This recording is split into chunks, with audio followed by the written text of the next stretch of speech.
platform radio, TV, digital dan media sosial kami. Semuanya di hujung jari. Kami ada untuk anda.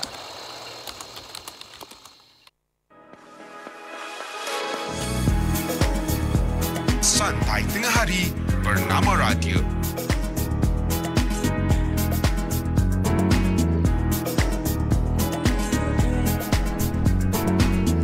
Bernama Radio untuk anda di mana saja anda berada. Saya Zainal Nasir. Tiba masanya untuk program Cerita Kami Aktivet Mara. Waktu ini, apa yang kita nak bincangkan adalah tentang ancaman siber, mitos ataupun realiti. Sebab kita lihat ancaman siber sejak kebelakangan ini banyak berlaku dan sudah menjadi sebutan ramai, di mana ianya adalah boleh dikatakan apapun akan terjerumus juga kepada perbuatan penjenayah siber dalam satu perbuatan yang menyalahi undang-undang pada akhirnya. Dan kita lihat juga ada pelbagai jenis peralatan perisian moden yang telah pun cipta dan dikeluarkan ke pasaran global bersamaan dengan penggunaan internet yang sememangnya membawa manfaat yang banyak kepada manusia dalam kehidupan seperti komunikasi itu sendiri dan perdagangan serta perniagaan. Namun dalam penggunaan alatan perisian canggih tersebut telah pun disalahgunakan oleh sesetengah pihak. Apapun untuk waktu ini, kenapa kita sebut tentang perkara ini, TVET Mara dan IKM-SIG Kedah sendiri turut memainkan peranan sebagai salah satu pusat pengajian yang memberikan ilmu pengetahuan berkenaan teknologi komputer dari segi sekuritinya. Jadi untuk itu telah pun bersedia bersama-sama saya di studio waktu ini 3 orang tetamu. Okey, di sebelah kiri saya kita ada Encik Muhammad Najib bin Muhammad Badri, merupakan Timbalan Pengarah Hal Ehwal Akademik Institut Kemahiran Marasi. Assalamualaikum Encik Najib. Waalaikumsalam warahmatullahi wabarakatuh. Tak apa pendengar suara Encik Najib ni. Okey, kita juga ada Encik Muhammad Asnar bin Osman, pensyarah diploma Teknologi Komputer bahagian Security juga dari IKM-SIG. Assalamualaikum. Waalaikumsalam. Okey, dan di hujung sana saya pastinya ada debaran di situ. Saudara Ahmad Ahnaf bin Masdi yang merupakan pelajar semester 4 Diploma Teknologi Komputer. Assalamualaikum. Waalaikumsalam. Okey, baiklah. Sebagai permulaannya, elok juga kita mulakan dengan Encik Muhammad Najib lah. Nak minta untuk ceritakan serba ringkas sahaja berkaitan dengan penawaran program TVET Mara yang terdapat di IKM-SIG Kedah ni. Okey, terima kasih. So, Assalamualaikum, selamat petang. So, terima kasihlah kepada pihak Bernama Radio kerana memberi ruanglah kepada kami hari ini untuk berkongsi sedikit sebenarnya kepakaran kami dalam bidang computer security ni. Sebenarnya hari ini kita datang jauh. Memang semata-mata nak kongsikanlah kita punya kepakaran ini dan kita datang daripada SIG Kedah hari ini. Maknanya memang penting tau. Sanggup datang dari SIG Kedah sampai ke KL. Betul, sebenarnya Kedah tu dah jauh. Yelah. Dan SIG tu lagi jauh. Lagi jauh. Okey, so sebenarnya untuk semua makluman pendengar lah. So di IKM-SIG ni kita ada menawarkan 5 program. Yang mana 5 program ni kita dah tambah baik atau dah dijenamakan semula. Dan sebenarnya program-program ni kita dah tengok yang mana memang program-program ni ada permintaan industri. Dan program-program tersebut yang kita tawarkan adalah program diploma kompetensi elektrik, pengagihan dan kuasa. Kita ada diploma penyejukan dan penyamanan udara. Kita ada diploma tekno usahawan landscape. Dan hari ni yang kita datang untuk promosi ni, program yang paling hot lah sekali di IKM-SIG ni adalah program teknologi komputer security. Dan kita tengok program-program ni sebenarnya dia ada target market tau. Kita buat program ni sekarang dah tak macam dulu. Kita buat program siapa nak masuk, masuk je.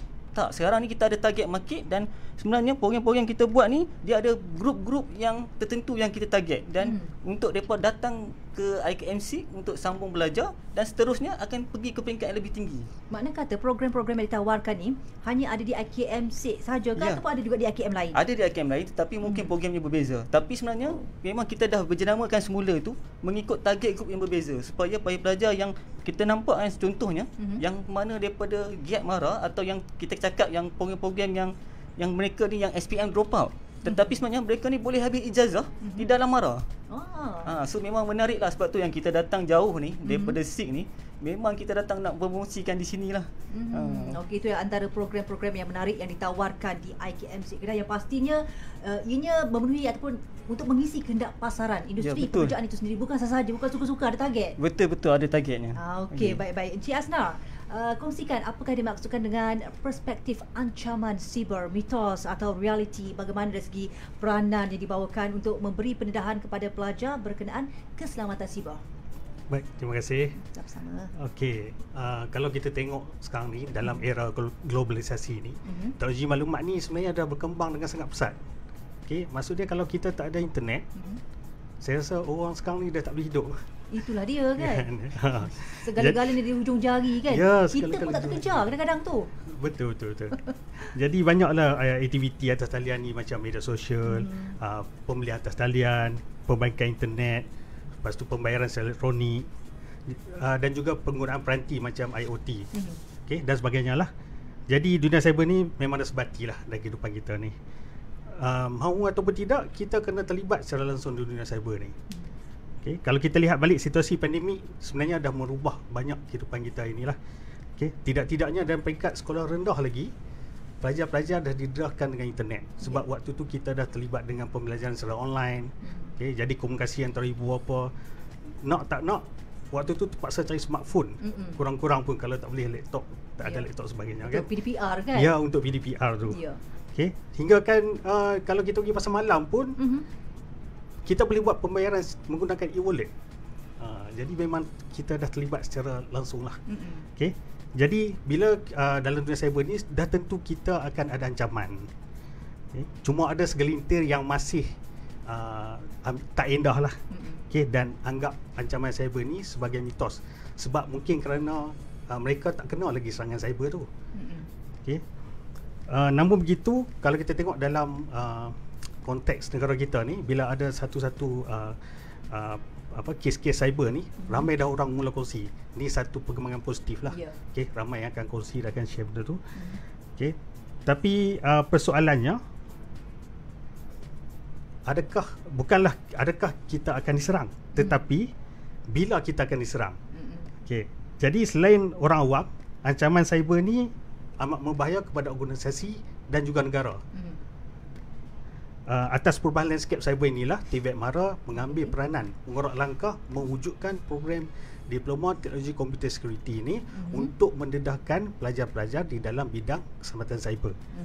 Dan seterusnya diharapkan pelajar-pelajar kita ni akan menjadi pakar-pakar cyber nantilah. Ya, insya-Allah, mudah-mudahan. Sebab kita kadang-kadang tak sedar pun ada ancaman kan, kita rasa macam selamat je selama ni kan. Ya, betul.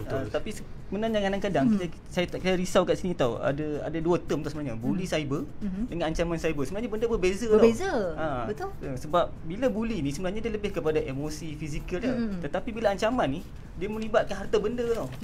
Kehilangan wang kan. So saya rasa memang sepatutnya lah kita benda-benda ni memang kita dah kena ambil tahu lah kan. Betul, memang kita dah bincangkan benda ni juga sebenarnya berkaitan dengan ancaman siber dan sebagainya. Cuma ini untuk lebih lagi pendedahan, diadakan program khusus untuk pelajar-pelajar. Baiklah, pelajar kita ni, Ahmad Ahnaf nak tahu juga ni, sebab difahamkan Ahnaf sendiri orang KL. Tapi kenapa nak tahu juga ni, sedikitlah kongsi cerita sikit latar belakang tentang diri. Apa yang mendorongkan Ahnaf ni untuk sambung belajar di IKM-SIG? Punyalah jauh. Kenapa pilih bidang teknologi komputer dari segi security, dari segi bahagian atau bidangnya tu? Jadi cerita dia mula dengan saya ada kembar. Dan dia lagi minat kepada graphic design. Dan ternampak dekat SIG ada potensi sijil komputer grafik dan ada diploma cyber security. Waktu tu saya tak minat lagi untuk masuk ke cyber security. Tapi bapak saya kata security ni adalah perkara yang paling penting dalam dunia digital. Sebab kita semua sekarang kat digital. Dan dia propose kepada saya untuk try belajar tengok macam mana. Jadi saya pun dapatlah exposekan diri saya dan saya mula minat kepada subjek ni lah, course ni. So itulah sebab saya pergi ke Kedah jauh-jauh tu. Tak menyesal Oh, tak menyesal. Okey, bila tak menyesal tu okey. Ya, itu sangat okey. Ya, Cik Najib. Saya nak tahu dari segi kelebihan. Apakah kelebihan dan keterbezaan program pengajian Diploma Teknologi Komputer untuk bidang security ni di IKM-SIG jika nak dibandingkan dengan di institusi lain lah, maksud saya kan pasti ada bezanya. Okey, sebenarnya kalau kita tengok dari segi program lah, dari segi program itself, sebenarnya kita ada satu standard yang mana kalau kita nak buat program mesti kita kena ikut mana-mana badan akreditasi. So dari segi itu tak ada isu lah. Saya rasa semua institusi pendidikan memang akan ikut standard tu dan memang equipment dia memang sepatutnya ada tu memang kita kena adakan. Tetapi apa yang lebihnya sebenarnya di MARA ni sebenarnya kita lebih kepada pelajar tu bila nak bekerja apa kompetensi yang dia kena ada. So dekat sana di MARA apa yang kita buat adalah kita try cari dengan industri apa sepatutnya sijil kompetensi yang sebenarnya pelajar-pelajar tu perlu ada.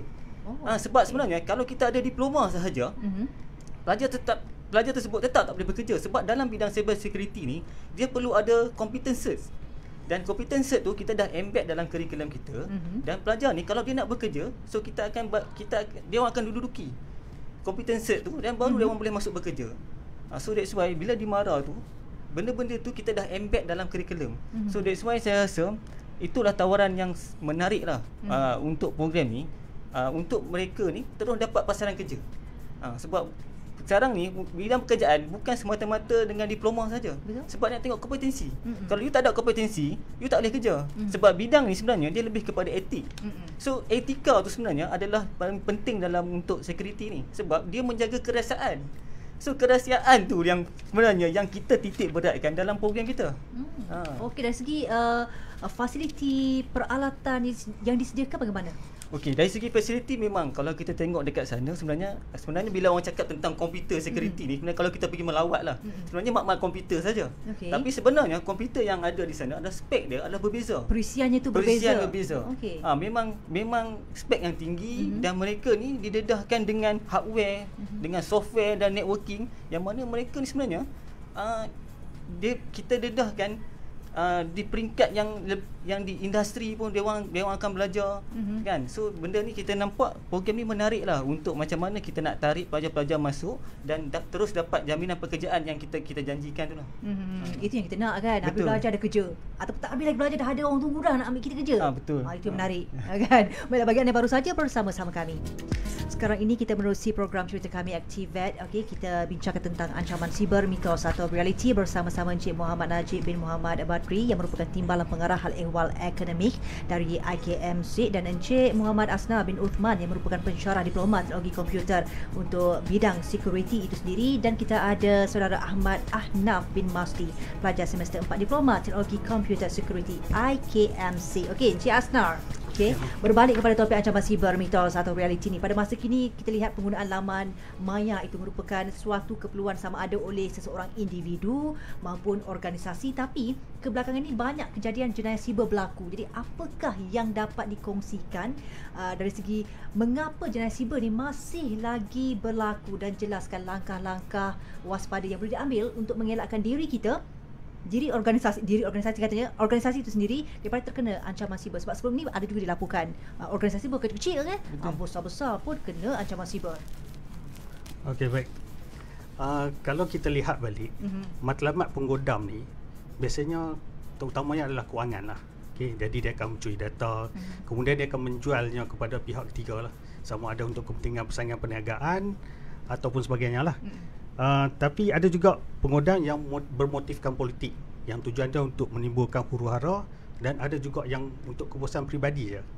Okay, jadi kita kena sama-sama berganding bahu lah untuk hentikan jenayah cyber ni. Sebab apa? Selain daripada pakar-pakar keselamatan cyber yang ada, pengguna juga sebenarnya memainkan peranan penting untuk mencegah.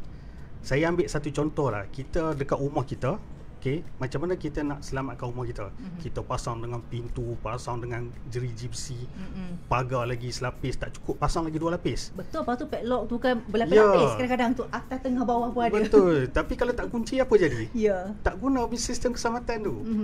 Jadi kita kena sedar benda ni. Sama juga kadang ada di pejabat kadang kan, tengok ada note kecil dekat atas monitor. Dekat situ apa? Ada username, ada password, terbuka, semua orang boleh tengok. Jadi pengguna ni sebenarnya kena ubah dulu yang tu. Kita yakin selamat, kita yakin tak ada orang nak godam. Betul. Tak boleh macam tu. Sebab bila kita nampak maklumat tu dah terdedah, jadi kita memang akan terkena lah serangan cyber ni. Okay. Untuk pengguna di luar sana, ingin saya kongsikanlah langkah waspada yang boleh diambil. Yang pertama, berkenaan dengan kata laluan. Okay. Kata laluan mestilah kata laluan yang kuat. Ada kombinasi antara simbol, huruf besar, huruf kecil, ada nombor, dan mesti panjang. Kemudian yang kedua, tukar kata laluan sekurang-kurangnya 3 bulan sekali. Sebab apa? Kita takut kita punya kata laluan tu dah terdedah dan ada dalam rekod penggodam lah. 3 bulan sekali? sekurang-kurangnya 3 bulan. Setahun sekali pun belum tentu. Yang tu yang kita kena ubah. Okey, sebab kita takut berdahada dalam kamus pengodam tu. Okey. Lepas tu jangan gunakan wifi awam. Tempat public. Kadang kita memang sukalah kan pergi ke mana-mana, contoh lapangan terbang, restoran kan, kita nak guna ada wifi. Okey. Tapi sebenarnya wifi awam ni sangat bahayalah. Tak selamat. Memang tak selamat. Okey. Okey, jadi kalau nak terpaksa guna boleh guna, tapi hanya untuk buat bacaan saja. Okey.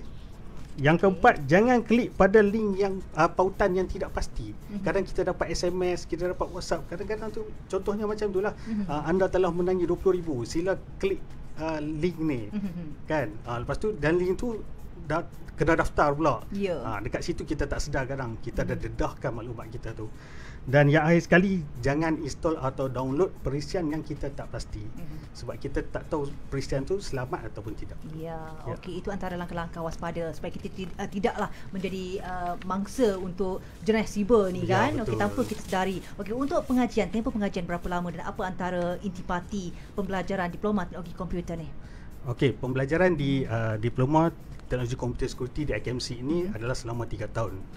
Okey, jadi pelajar secara asasnya permulaan akan didedahkan kepada teknologi komputer itu sendiri, seperti pemasangan komputer, pengkalan data, programming, dan juga ada juga unsur-unsur elektronik seperti pengenalan kepada elektronik, digital system. Kemudian pelajar akan didedahkan dengan fiber optik, rangkaian komputer dan seterusnya, server. Dan pada semester 4 dan 5 waktu inilah akan difokuskan kepada keselamatan cyber tu.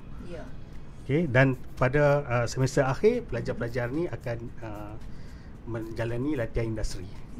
Okey, itu dia dari segi tempoh pengajiannya dan juga pengisian untuk pembelajaran bagi diploma teknologi komputer security. Ahnaf sendiri, bagaimana dari segi suasana belajar di IKMC ni, cabaran yang dihadapi ataupun ada sesuatu yang istimewa? Share dengan kita. Untuk cabaran, saya rasa paling nampak jauh lah dari rumah. Nak pergi balik tu sangat jauh, duit memakan. Dari segi pembelajaran, suasana, semua dah disediakan. Komputer semua dah siap, software dah install dah semua. Jadi kami hanya perlu pergi ke kelas dan belajar apa yang perlu dibelajar lah. Kat situ pengalaman sangat berbeza sebab semua secara hands on. So kalau macam semester 1 kita orang belajar fundamental komputer. So kami perlu buka komputer, kami kena belajar step 1 part dan buat report lah. Jadi kat situ pun sangat istimewa untuk saya pengalaman sebab kalau ada masalah je kami secara satu kelas solve sama-sama. Jadi kelas tu lagi seronok, lagi interaktif. Dan sampai sekarang saya masih ingat apa yang saya belajar daripada semester 1. Wow. Oh, okey. Dia lekat. Bagus kita nampak macam berjaya di situ kan. Okey. Kita melihat kepada apa yang dijawab oleh Ahnaf sendiri. Kita nampak dari segi kematangannya, betapa dia faham tentang apa yang dia belajar kan, sampai ilmunya di situ.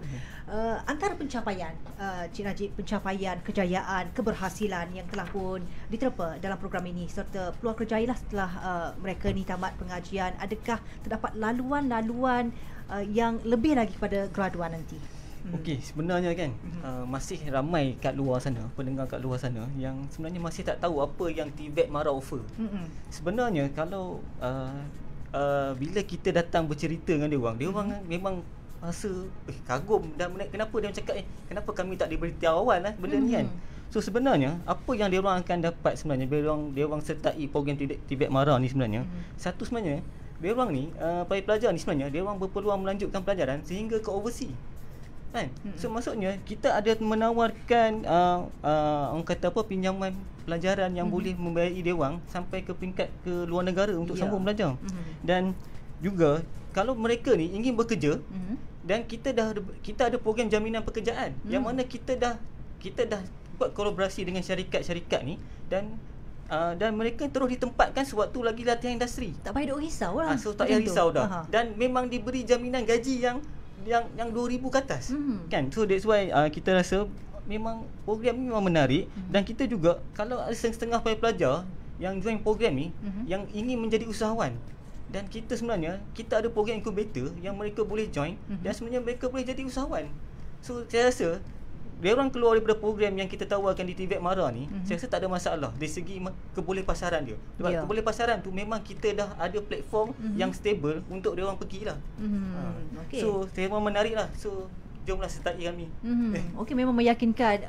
Bila tamat pengajian ni ada macam dua pilihan lah. Nak bekerja dengan mana-mana syarikat ataupun nak jadi bos sendiri. Tak ada masalah. Betul. Betul. Kan jadi bos sendiri kan? Ya, betul. Sekarang ni kita faham sangat sebab sebelum ni pun banyak juga yang kita telah temu bual. Memang kita nampak dari segi kejayaan untuk menghasilkan usahawan, melahirkan individu yang bukan saja mempunyai kemahiran tapi banyak lagi skill-skill lain yang dihasilkan oleh TVET Mara sendiri sebenarnya. Okey. Sebelum kita usailah Ahnaf. Yes. Apa yang dinyatakan kepada rakan-rakan yang lain, anak-anak muda yang mungkinlah rasa macam tak berapa yakin dengan pengajian di TVET ni? Nasihat saya pun datang daripada background yang saya tak tahu apa-apa. TVET first time juga. Jadi saya pun agak risaulah sebab masa depan di tangan kan. Jadi saya cuba juga, saya masuk dan saya tak menyesal lah pilihan tu. Sebab kalau risau pasal TVET ni susah ke tak, saya rasa kalau semua orang ada keinginan dan ingin tahu, memang boleh buat. Pensyarah akan membantu sepenuhnya.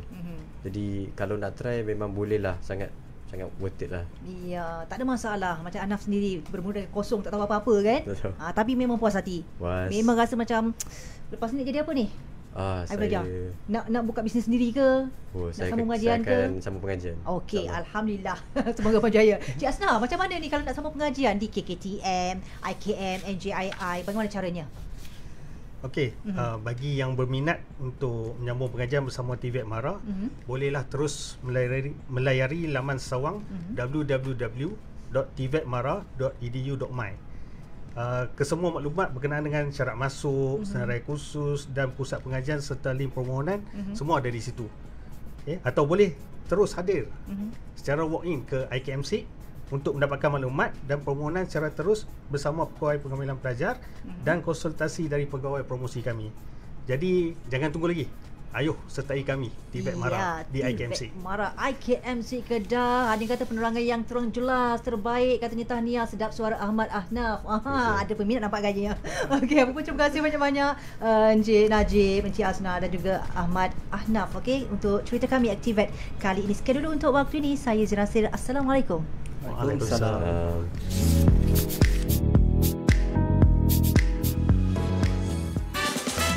711 711 7-Eleven or 711. Tidak kira bagaimana anda menyebutnya, kerana ia ialah saluran bernama radio di MyTV bermula 4 November. Kami bawakan kepada anda dunia berita, informasi, bual bicara, lintas langsung, program interaktif yang